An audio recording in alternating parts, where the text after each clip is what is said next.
শিক্ষক সমিতির আহ্বানে আজ ৬ষ্ঠ দিনের মতো আমাদের অনশন ধর্মঘট চলছে। আমাদের মূল দাবি ২৭ মে ২০১২ সালের পূর্বে প্রতিষ্ঠিত বেসরকারি প্রাথমিক বিদ্যালয় জাতীয়করণের বাস্তবায়ন চাই।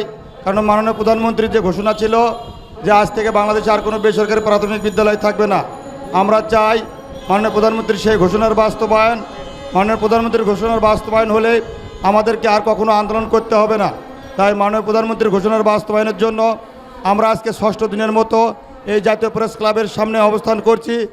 আমরা গতকাল মাননীয় প্রধানমন্ত্রীর সরকারের যে সর্বোচ্চ কর্মকর্তা সাধারণ সম্পাদক ওবায়দুল কাদের স্যার, সাংগঠনিক সম্পাদক, প্রচার ও প্রচারণা সম্পাদক এবং আরও সাংগঠনিক সম্পাদক ছিলেন, এবং তাদের সাথে আমরা বৈঠক, মন্ত্রী সচিব এদের সাথে আমরা বৈঠক করেছি।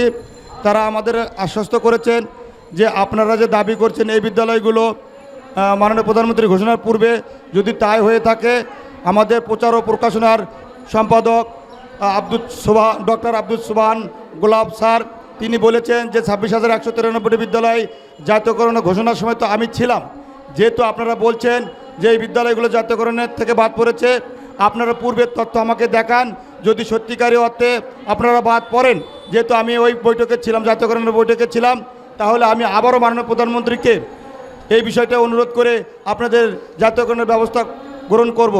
পাশাপাশি পরবর্তীতে আমরা যখন ওবায়দুল কাদের স্যারের সাথে কথা বলেছি এবং আমাদের সাংগঠনিক সম্পাদক স্যারেরাও ছিলেন, পার্টি অফিসে সকলের সাথে যখন আলোচনা করেছি, স্যার বলেছেন এরা গতবারও আমার কাছে এসেছিলেন, এদের বিষয়টা কি করা যায়। তো তারা আমাদেরকে বলেছেন যে আপনাদের সকল তথ্যপত্র আপনারা আগে কোথায় কি করেছেন, আন্দোলন সংগ্রাম করেছেন কি না সেটা জানাবেন, এবং আপনাদের এই বিদ্যালয়গুলো প্রধানমন্ত্রীর ঘোষণার পূর্বে কি না এবং উপজেলার যে স্থাপন এবং চালুর অনুমতি আছে কি না এই কাগজ সহ আমাদেরকে দিবেন, যাতে আমরা মাননীয় প্রধানমন্ত্রীকে বুঝাতে বা আমরা সক্ষম হই।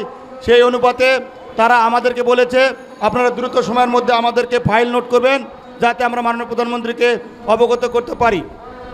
তাই আমরা অনেকটা আশ্বস্ত হয়েছি যে মাননীয় মন্ত্রী মহোদয় থেকে শুরু করে সচিব মহোদয় তারাও একই কথা বলেছেন। তার যে নির্দেশনা দিয়েছেন যে আপনারা পূর্বের তথ্যপত্র আমাদেরকে দেন, যেটা দিয়ে আমরা মাননীয় প্রধানমন্ত্রীকে অনুধাবন করাতে পারবো।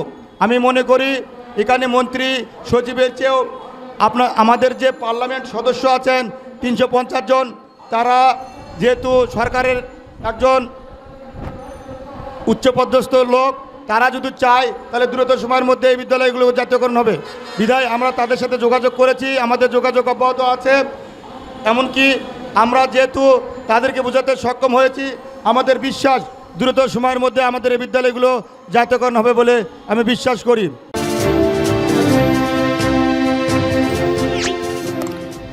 সাবস্ক্রাইব করুন এবং বেল বাটনে ক্লিক করুন।